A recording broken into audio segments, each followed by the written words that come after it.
All right, let's just dive right into this, shall we? Welcome to our explainer. Today, we're exploring an ancient, truly unbroken tradition, a timeless stream of wisdom that profoundly links the stars above us, the physical anatomy of our own bodies, and the spiritual journey of the soul. We're going deep into a mystery that's literally been passed down through the ages, just hiding in plain sight. Now, you might be wondering, why on earth does the path to the highest cosmic enlightenment begin with a lowly beetle in the dirt? I mean, it's a strange paradox, right? It seems totally counterintuitive, maybe even a little absurd, to look for heavenly wisdom by studying a bug that spends its life rolling balls of dung through the mud. But as you'll see, this timeless wisdom teaches that absolutely everything in creation reflects a divine order. And this brings us to a really crucial piece of the puzzle, the ancient Heart Scarab. There's this famous incantation, "Heart of mine, let there be no estoppel against me. Fall thou not against me in the presence of him who is at the balance." This is straight from chapter 30b of the Book of the Dead, and it reveals a profound purpose. You see, this stone amulet was placed right over the deceased's chest to bind the heart to silence.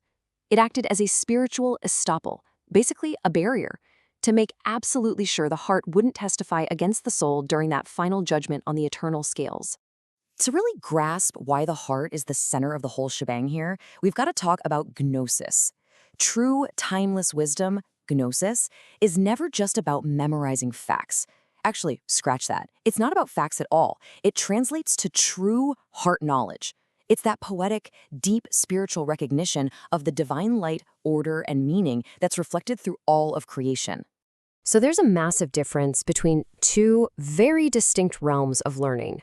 On the one hand, you have earthly mental knowledge, the rigid mechanics of math, physics, geography, but contrasted against that is heart knowledge. This is the sacred inner knowing you absolutely need to truly understand these ancient symbols and esoteric teachings. You can't just analyze a sacred artifact with your brain. You actually have to connect with the divine energy inside it, using your heart. So here's the kicker. The sacred scarab rolling those heavy balls of earth, it's actually a mirror. It's a direct reflection of our own human condition. We are constantly pushing through the heavy, dark narratives, the burdens, and let's face it, the sometimes toxic weight of just existing in the physical world. We're right there with the scarab, rolling the weight of the world, trying to find a spark of truth in the dirt. And this builds perfectly into a map of our own spiritual evolution.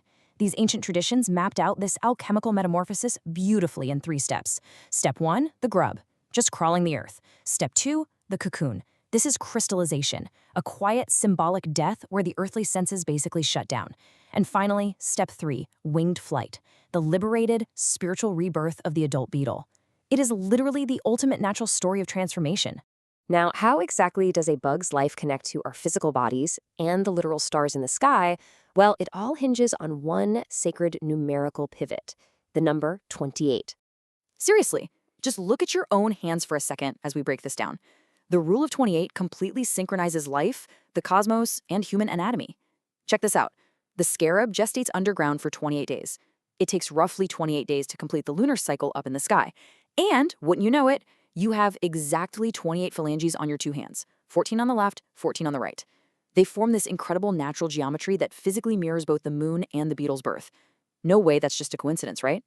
And let's look at the linguistic and historical breadcrumbs hidden right in our zodiac. So the astrological symbol for Cancer, which rules the moon, by the way, is known to us today as a crab. But if you trace the etymology back through time, the symbol morphs from the crab to the crayfish and goes straight back to the ancient Egyptian scarab beetle. The esoteric root of this teaching remains exactly the same no matter what culture you're looking at. Here, we can see exactly how the macrocosm, the big picture, anchors directly to the microcosm inside of you. In astrology, Cancer, our scarab, rules the lunar realm, while Leo rules the solar realm. In your own anatomy, Cancer represents the rib cage, right? The chest frame protecting what's inside. And Leo? Leo rules the beating sacred heart. Alchemically speaking, this is the silver queen fiercely protecting the golden king. This whole concept builds perfectly into the raising of the ancient Jed column. This sacred pillar was raised during midsummer, right when the sun is hitting its highest point in Cancer, and it perfectly encodes the 23.5-degree path of the sun. It's essentially a solar mathematical blueprint. It represents the restoration of the spiritual axis, the spine of the world, and, by extension, your very own spine. So, whenever you see that iconic, timeless image of the scarab beetle with its little upraised arms lifting the solar disk, you aren't just looking at neat art. You are looking at a brilliant astronomical and spiritual blueprint. It represents the alchemical wedding. Cancer, the lunar scarab, is exalting Leo, the sun. It's the absolute ultimate merging of lunar and solar energies right at the peak of the summer solstice. As above, so below. This timeless wisdom teaches us that the progression from the earthly dirt, once it's purified through the heart, inevitably leads upward. So let's shift our focus upward, from the chest into the mind. Because believe it or not, your physical bone structure, specifically your skull, is an actual, literal map of the starry heavens. Your physical cranial anatomy perfectly encodes the exact steps toward higher vision. Just look at the top of the skull. We've got the coronal suture, the sagittal suture, and the lambdoid suture. Let's dig into how each of these cosmic counterparts maps directly onto the top of your head, essentially unlocking higher consciousness. Starting right at the front, we have the coronal suture, which makes sense, that's where a crown rests. But there is a super profound etymological secret hiding here. The root word of coronal is cor, which literally means heart. Think of words like coronary. So the anatomical secret resting right under your crown is incredibly simple, but totally revolutionary. To achieve true crowning wisdom, you literally have to think with your heart. Now, moving to the back of the skull, we find the lambdoid suture. It's named for the Greek letter lambda because it forms this absolutely perfect geometric triangle. And what's really fascinating here is that if you follow the tip of this triangular seam pointing straight inward to the center of the brain, it acts as a physical pointer right to the pineal gland.